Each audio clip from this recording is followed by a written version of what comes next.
Welcome to Study Glow's Political Thought Before Plato. Now you need to understand ऐसा नहीं है कि Plato से ही पॉलिटिकल फिलोसफी या पॉलिटिकल थॉट स्टार्ट होता है. इवन इन इंडिया बहुत पहले मनु कौटिल्य एंड बाकी थिंकर्स ने बात की थी पॉलिटिक्स पे, पॉलिटिकल थॉट्स पे बात की थी. बट सेम वे में ग्रीक या बाकी जगहों में भी पॉलिटिकल फिलोसफी प्रिवेल थी, बट एक सिस्टमैटिक वे में नहीं थी.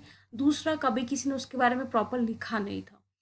तो जो पॉलिटिकल थॉट थे before Plato, first you need to understand ये चीज़ की जो ग्रीक है, सबसे पहले इसको क्या माना जाता है, एक बेस माना जाता है.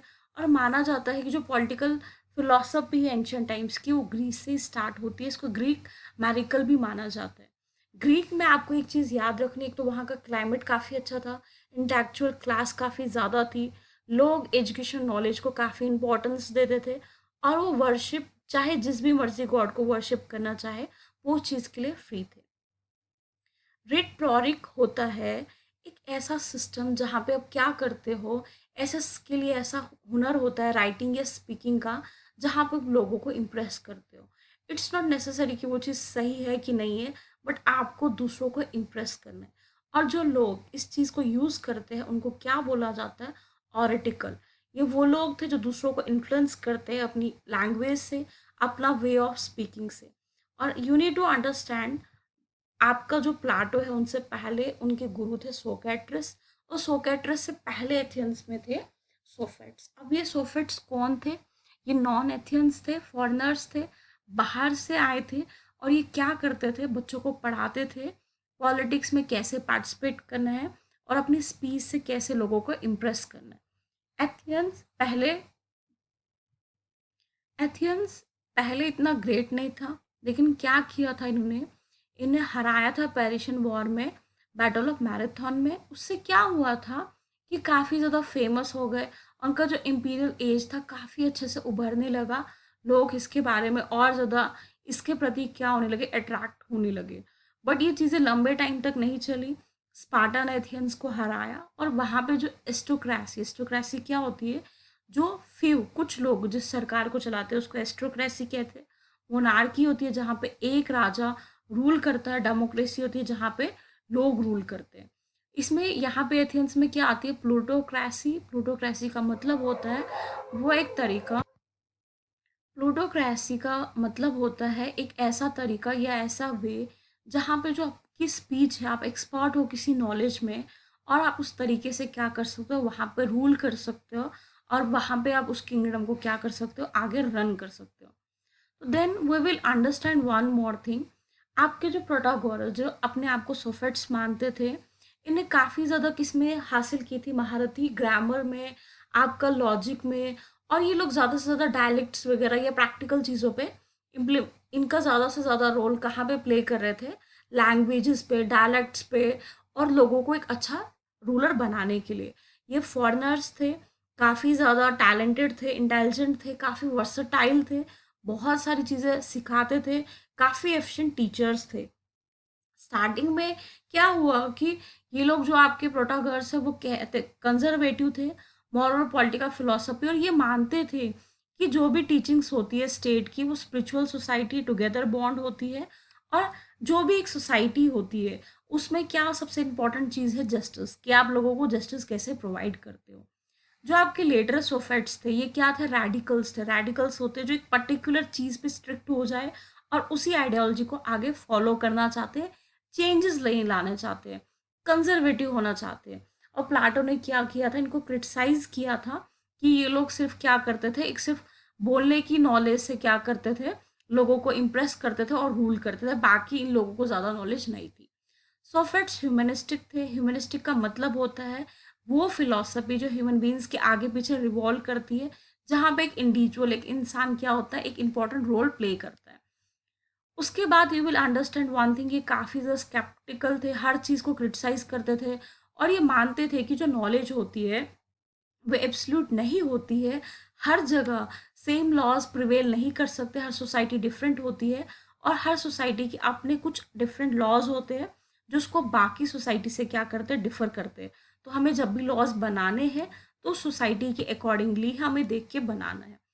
Georgia now understand this thing कि एक ऐसी सोसाइटी जहाँ पे कोई भी चीज़ एग्जिस्ट नहीं करती है, और अगर एग्जिस्ट करती है तो अननोएबल है, हमें नहीं पता है, और अगर हमें उसके बारे में नॉलेज होएगी भी तब भी हम दूसरों को कम्युनिकेट नहीं कर सकते। सोफेट्स के लिए स्टेट एक आर्टिफिशियल थिंग थी। अब यहाँ पे अरिस्टोटल कहते हैं कि जो पॉलिटिकल फिलोसफी है, पॉलिटिकल साइंस है एंड पॉलिटिक्स है, बहुत इंपॉर्टेंट रोल प्ले करती है और एक नेचुरल फिनोमिना है। और जो एक मैन है वो पॉलिटिकल एनिमल है, वो पॉलिटिक्स के बिना, सोसाइटी के बिना नहीं रह सकता है। बट ये लोग मानते थे कि स्टेट एक आर्टिफिशियल थिंग है, ये जस्ट क्रिएट हुई है सोसाइटी के बेटरमेंट के लिए, ये नेचुरली एग्जिस्टिंग नहीं थी। लॉज कंटेररी है नेचर से, हर सोसाइटी के अपने लॉज होते हैं और state to state laws differ करते हैं। सोफिट्स वर्सटाइल थे, इनको हर चीज़ की नॉलेज थी और ये हर एक सब्जेक्ट की नॉलेज देते थे स्टूडेंट्स को, और हर एक सब्जेक्ट पढ़ाते थे। अब कुछ और सोफिट्स जैसे जो कहते हैं by nature all man are equal, हर कोई जो इंसान है वो इक्वल है और हमें उनको इक्वली ट्रीट करना चाहिए। आपके जैसे थेल्स है, वो कहते हैं जो यूनिवर्स है वो पानी से बना है। डेमोक्रेटस है, वो मानते हैं कि everything is made of tiny particles, जो atom. And one more thing you need to understand here कि जितनी भी आपकी आज के टाइम पे बाद में साइंटिफिक नॉलेज या साइंटिफिक फिलोसफी या इन्वेंशंस हुए, कहीं ना कहीं जो उनकी बेस थी वो पॉलिटिक्स से रिलेटेड थी, क्योंकि जो पहले जो चीज़ें थी वो सब कंबाइंड थी, स्पेशलाइजेशंस नहीं थी। जो भी पढ़ता था वो हर चीज़ें पढ़ता था, वो साइंस भी पढ़ता था, आर्ट्स की नॉलेज भी रखता था, लैंग्वेज की नॉलेज भी रखता था। हिलोक्रेटस कहते हैं जो चेंज है वो रियल है और वो हमेशा चेंजिंग रहती है। ठीक है। प्रोटागोरस कहते हैं, आपके पैथागोरस ये कहते हैं कि अगर हमें सोसाइटी में सेलिब्रेशन की प्राप्ति करनी है तो हमें जितनी भी अर्थली चीज़ है, मतलब वर्ल्ड अफेयर जितने भी है, उनको छोड़ के अपने आप को प्योरिफिकेशन की तरफ ध्यान देना चाहिए। तभी हमारे को क्या होगा, सेल्फ एक्लाइजेशन होगी। देन व्हाट नेक्स्ट, हाइपोटोन्स कहते हैं the side of right angle triangle is oppose to the right angle. इन्हें फिलोसफी दी, बाद में हम इसको मैथ में यूज करते हैं। अब जो सॉटिक्ज्म था, जो सॉटिक फिलोसफी थी, ये ज़ेनो ने फाउंडर थे इसके, ये मानते थे कि प्लेजर या पेन या डेथ या लाइफ ये सब चीज़ें टेम्पररी है, और जो भी चीज़ें हैप्पीनेस हो सैडनेस हो ये सोसाइटी में है और हर किसी के साथ होगी।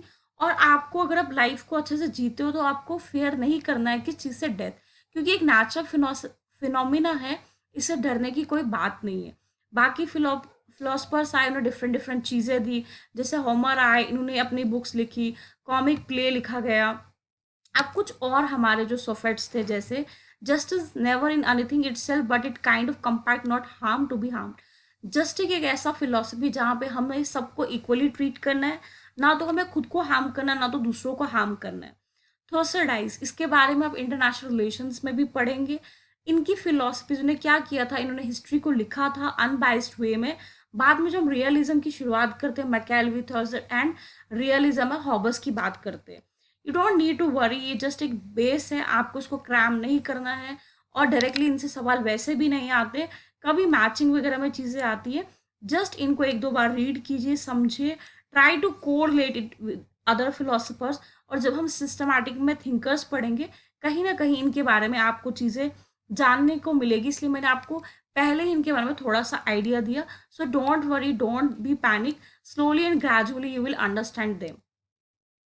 नेक्स्ट, आपके जैसे master the लेवरी and pulley, Hippocrates developed a code of ethics for medical practitioners. Ultimate wisdom comes from knowing oneself. Hippocrates मानते हैं कि एक अल्टीमेट विजडम, एक फाइनल विजडम कैसे आती है, जब आप खुद को नॉलेज रखते हो, खुद की नॉलेज रखते हो।